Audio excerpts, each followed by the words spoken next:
Hello viewers, আসসালামু আলাইকুম। কেমন আছেন সবাই? আশা করি সবাই ভালো আছেন। তো আজকে যে সমস্যাটা নিয়ে হাজির হয়েছি, এয়ারটেল পেমেন্ট ব্যাংক এর সমস্যা। তো এয়ারটেল পেমেন্ট ব্যাংকের এখনও তো প্রায় 2 থেকে 4 দিন হচ্ছে সার্ভার ডাউন রয়েছে। এখনও পর্যন্ত এয়ারটেল পেমেন্ট ব্যাংকের সার্ভার ইস্যু ঠিক হয়নি। যদি দেখাতে যাই এয়ারটেল পেমেন্ট ব্যাংকের এইটা সার্ভারটা ব্যালেন্স চেক বা ব্যালেন্স ইনকোয়ারি যেটাই বলেন না কেন, বা ব্যালেন্সটা পে করি কাউকে, সেটাও হবে না। তো এর জন্য আমি চলে যাচ্ছি আপনাদেরকে। তো এটা কীভাবে সলভ করবেন, কখন সলভ হবে, সেটা বিস্তারিত এই ভিডিওর মাধ্যমে জানাবার চেষ্টা করব। অতএব ভিডিওটি সঙ্গে থাকবেন। এখানে আসার পরে চেক ব্যাঙ্ক ব্যালেন্সে চলে গেলাম। ব্যাঙ্ক ব্যালেন্সে আসার পরে এয়ারটেল পেমেন্ট ব্যাঙ্ক লিমিটেডে ট্যাপ করে নিলাম। যখনই ট্যাপ করলাম তখন লোডিং নিচ্ছে। লোডিং দেওয়ার পরে আমি ইউপিআই পিন যেটা রয়েছে সেই পিনটা আপনি দিলে, অর্থাৎ এন্টার করে দিলাম। করার পরে দেখছি আমি ফেচিং ব্যাঙ্ক ব্যালেন্স, এখানে ট্যাপ করার পরে এখানে যে এটা রয়েছে সেটা খুলছে। দেখি কতক্ষণ লাগছে এয়ারটেল পেমেন্ট ব্যাঙ্কের এটা হতে।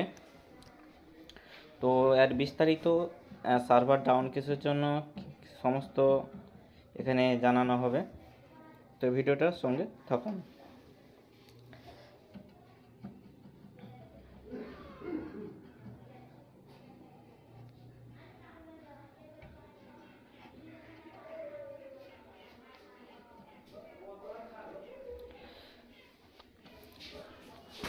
আপনাদের মনে এটাও হতে পারে যে এয়ারটেল ব্যাংক লিমিটেড, অর্থাৎ এয়ারটেল ব্যাংক কি ভেঙে গেল, কোম্পানি কি চলে গেল, ব্যাংক কী করে, এটাও আপনাদের মনে প্রশ্ন হতে পারে। তো প্রশ্নের জন্য সমস্ত প্রশ্নের উত্তর এই ভিডিওতে দেওয়ার চেষ্টা করব। আশা করি আপনারা, যদি কোনো প্রশ্ন হয়ে থাকে নিশ্চয়ই কমেন্ট বক্সে কমেন্ট করে জানাবেন। তো দেখতে পাচ্ছেন, অর্থাৎ টাকা ব্যালেন্স ইনকোয়ারি করার পরে এখানে দেখাচ্ছে your request fail due to technical issue. প্রায় 3 থেকে 4 দিন আগে থেকে এই টেকনিক্যাল ইস্যু হচ্ছে। এখনও পর্যন্ত এই টেকনিক্যাল ইস্যুটি সলভ হয়নি। তো এটা তো যদি আমি পে করা যায়, তো অর্থাৎ ব্যালেন্স, অর্থাৎ কাউকে ট্রান্সফার করি, সেটাতেও সেম প্রবলেম দেখাবে। তো এটা কি করবেন?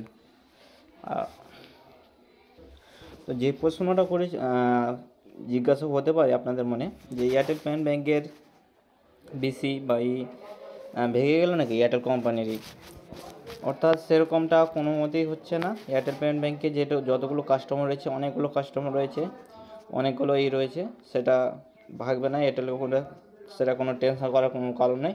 নিশ্চয়ই ঠিক হয়ে যাবে টেকনিক্যাল ইস্যু। তো ঠিক যদি না হয় তো আপনি কি করবেন? অর্থাৎ আপনার আপাতত যদি ব্যালেন্সের প্রয়োজন রয়েছে, আপনার এয়ারটেল পেমেন্ট ব্যাংকে টাকা রয়েছে, তো সেই টাকাটা আপনি খরচ করতে পারছেন, আপনার প্রচুর পরিমাণ দরকার সেই টাকাটা, কিন্তু আপনি করতে পারছেন না, ফোনপে ট্রান্সফার করতে পারেন না। যদি আপনি একটা কাজ করে নিতে পারেন এয়ারটেল পেমেন্ট ব্যাংকের, আপনি যে ফিঙ্গারপ্রিন্ট ডিভাইস রয়েছে সেই ফিঙ্গারপ্রিন্ট ডিভাইস দিয়ে আপনি টাকাটা উইথড্র করে নিতে পারেন। আর না হলে আপনাকে যেটা করবেন, আপনার এয়ারটেল থ্যাঙ্কস যে অ্যাপ রয়েছে, সেখানে ইউপিআই বলে বা স্ক্যান পে রয়েছে, ইউপিআই যে মেনই, সেখান থেকেও আপনি স্ক্যান পে করে নিতে পারেন, বা সেখান থেকে হয়ে যাওয়ার চান্স রয়েছে 50%। তো আপাতত আমি পে করে দেখিনি, কিন্তু হয়ে যাওয়ার ওখানে সম্ভাবনা রয়েছে। আর যে প্রবলেমটা এয়ারটেল পেমেন্ট ব্যাংকের টেকনিক্যাল ইস্যু বা সার্ভার ইস্যু, এই প্রবলেমটা প্রায় আমার মনে হয় অল ইন্ডিয়াতে যত এয়ারটেল পেমেন্ট ব্যাংকে রয়েছে বেশি, অল ইন্ডিয়াতে হয়েছে মনে হয়। যদি আপনি যে কোনো জায়গা থেকে দেখেন, নিশ্চয়ই কমেন্ট করে জানাবেন যে আপনাদের ওখানে এয়ারটেল পেমেন্ট ব্যাংকের যেটা সার্ভার ইস্যু সেটা হয়েছে কিনা, নিশ্চয়ই কমেন্টে জানাবেন। তো এয়ারটেল পেমেন্ট ব্যাংকের যেহেতু আমার বেশি রয়েছে, তো এর জন্য গ্রুপে কী রয়েছে একটু দেখিয়ে দিচ্ছি আপনাকে।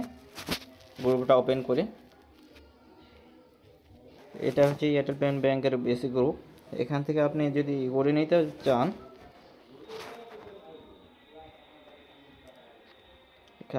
আবারও বলছে এয়ারটেল যে গ্রুপে রয়েছে সেই গ্রুপে কোনো কোনো সময় বলছে ঠিক হয়ে গেছে, কিন্তু ট্রাই করার পরে সেটা হচ্ছে না।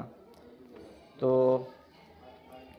এটাই আজকের মূল ভিডিও। যদি আপনি কোনো রকমের টাকা ফেঁসে যায় বা হয়ে যায়, সেটা আপনাকে বললাম প্রসেসটা, ওই প্রসেস ফলো করে আপনি টাকাটা আপনি নিয়ে নিতে পারেন।